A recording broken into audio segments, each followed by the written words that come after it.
उपवासाचे तेच पदार्थ खाऊन कंटाळा आला असेल तर आज आपण उपवासाची एक नवीन रेसिपी पाहणार आहोत। उपवासाचे कमी तेलाचे हेल्दी सँडविच। हे सँडविच बनवायला खूप सोपे आहे आणि चवीला देखील खूप छान लागतात। सँडविच बनवताना दोन प्रकारचे वेगवेगळे स्टफिंग केलेले आहे, त्यामुळे रेसिपी स्किप न करता पूर्ण पहा। चला तर हे हटके टेस्टी सँडविच कसे करायचे ते पाहूया। तुम्ही या चॅनलला अजून सबस्क्राइब केले नसेल तर जरूर सबस्क्राइब करा, ते निशुल्क आहे। इथे मी एक बाउल साबुदाणा घेतलेला आहे। वजनी हा साबुदाणा पाव किलो आहे।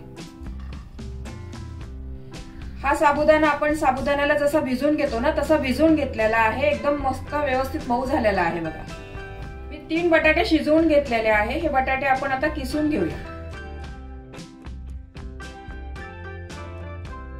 1 वाटी जाडसर दाण्याचा कूट, हिरवी मिरची, जिरे, चवीपुरतं मीठ। मी उपवासाचं सेंधव मीठ घेतलेलं आहे आणि थोडी कोथिंबीर। तुम्ही जर उपवासाला जिरे आणि कोथिंबीर खात नसाल ना, नाही घातलं तरी चालेल।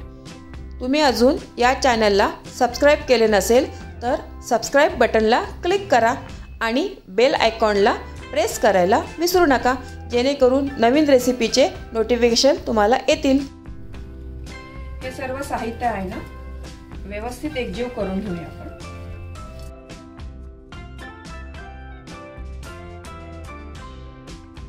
या सँडविचला चटपटी टेस्ट येण्यासाठी मी अर्धा लिंबूचा रस घालते याच्यामध्ये। खूप टेस्ट छान लागते या लिंबू घातल्यामुळे।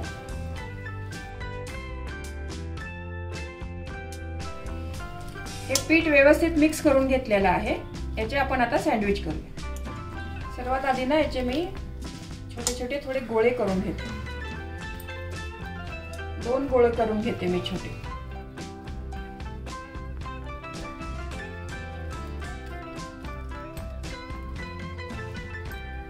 सँडविच बनवण्यासाठी या पद्धतीचं मी सँडविच मेकर घेतलेला आहे। सर्वात आधी आपण याला तेल लावून घेऊया। सर्व बाजूनी ना व्यवस्थित तेल लावा।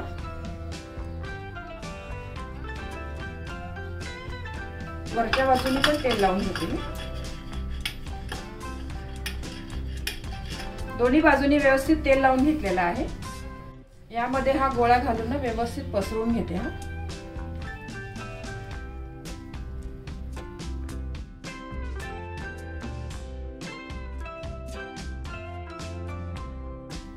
हे सर्व सारण आहे ना व्यवस्थित शेवटपर्यंत लावून घ्या, असं जे आपलं सँडविच आहे ना छान अख्खं व्यवस्थित निघेल। या सँडविचच्या मध्ये लावण्यासाठी ना मी उपवासाची ही खोबऱ्याची चटणी बनवून घेतलेली आहे। ही नॉर्मल चटणी आहे आपली, जास्त काही पदार्थ नाही याच्यामध्ये। खोबरं, आलं, मिरची, थोडी कोथिंबीर, मीठ आणि साखर घालून ही चटणी बनवलेली आहे। ही चटणी आहे ना मध्ये व्यवस्थित लावून घ्या आणि ही चटणी ना घट्टच बनवा, पातळ नका बनवू। पातळ बनवली ना तर सँडविचच्या बाहेर निघेल। अशी दाटसर बनवली ना तर छान राहते त्याच्यामध्ये। आणि वरण अजून थोडंसं सारण घेऊन व्यवस्थित पसरवून घेऊया। सारण बघा व्यवस्थित लावून घेतलेलं आहे। हे सँडविच मेकर आता आपण बंद करून घेऊया आणि गॅसवर आपण आता भाजून घेऊया। हे सँडविच आहे ना गॅसवर आपण दोन्ही साइडनी व्यवस्थित बारीक गॅसवर भाजून घ्यायचं आहे आपल्याला। हे गॅस अजिबात मोठा करायचा नाही। एक 2-2 मिनिटांनी ना दोन्ही साइडनी सँडविच व्यवस्थित भाजून घ्यायचं आहे। बाहेर ना आलेलं सारण आहे ना हे चमच्याने असं काढून घेऊ शकता तुम्ही। साबुदाणा फुलल्यामुळे हे थोडंसं बाहेर येऊ शकतं। 1 मिनिट झाला आहे बघा। मी दुसऱ्या बाजूने पण पलटून घेते। असं दोन्ही बाजूनी ना आपल्याला व्यवस्थित भाजून घ्यायचं आहे। एक 8 ते 10 मिनिटं लागेल आपल्याला हे सँडविच भाजायला। दोन्ही साइडनी सँडविच मस्त भाजलं आहे बघा आपलं। एकदम छान मस्त खरपूस झालेलं आहे। दुसरी बाजू पण दाखवते तुम्हाला। चांगलं मस्त खरपूस झालेलं आहे बघा सँडविच। हे सँडविच भाजताना ना तुम्ही सारखं उलट पालट करा, कारण हे सँडविच मेकर पातळ असतं ना तर मग करपू पण शकतं। हे आता काढून घेते मी। याच पद्धतीने मी आणखीन एक सँडविच बनवून दाखवते तुम्हाला। यावेळी आतमधनं ना आपण वेगळी स्टफिंग करणार आहोत। त्यासाठी खाली परत असं तेल लावून घ्या व्यवस्थित ब्रशनी। हा सारणाचा गोळा आहे ना, परत पसरून घेऊया। कारण जर हाताला चिटकत असेल ना तर थोडासा पाण्याचा हात लावला ना तर व्यवस्थित पसरवता येतंय बघा आपल्याला। हाताला अजिबात सारण चिटकत नाही। थोडंसं पाणी लावून घ्या हाताला। हे सारण आहे ना व्यवस्थित पसरून घेतलेलं आहे। याच्यावर ना मी आता चीज घालते। लहान मुलांना जर असं दिलं ना तुम्ही करून सँडविच तर खूप आवडीने खातील ते।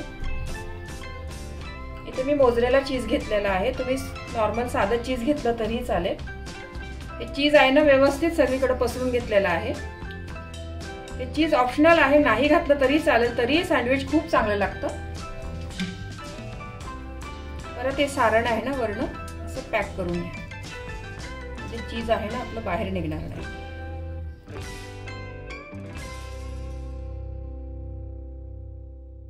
पण ना सर्व सारण व्यवस्थित लावून घेतलेलं आहे। आता हे बंद करते मी, हे पॅक करून घेते। जास्तीचं आलं असेल ना हे तर हे असं काढून घ्या।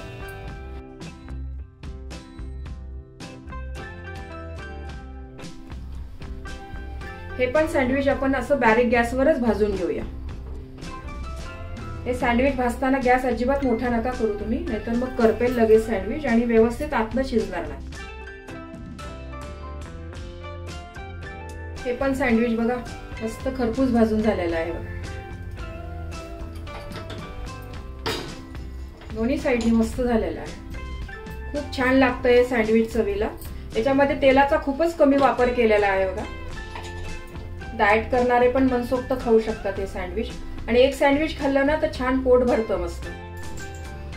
एक सँडविच कापून दाखवते तुम्हाला।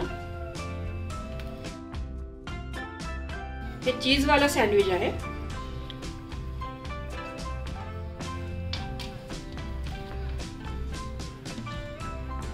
मस्त आतमधनं चीज किती मेल्ट झालेला आहे छान। वरनं कुरकुरीत आणि आतमधनं ना एकदम छान सॉफ्ट आहे बघा सँडविच। चटणीवाला स्टफिंगचं पण कापून दाखवते।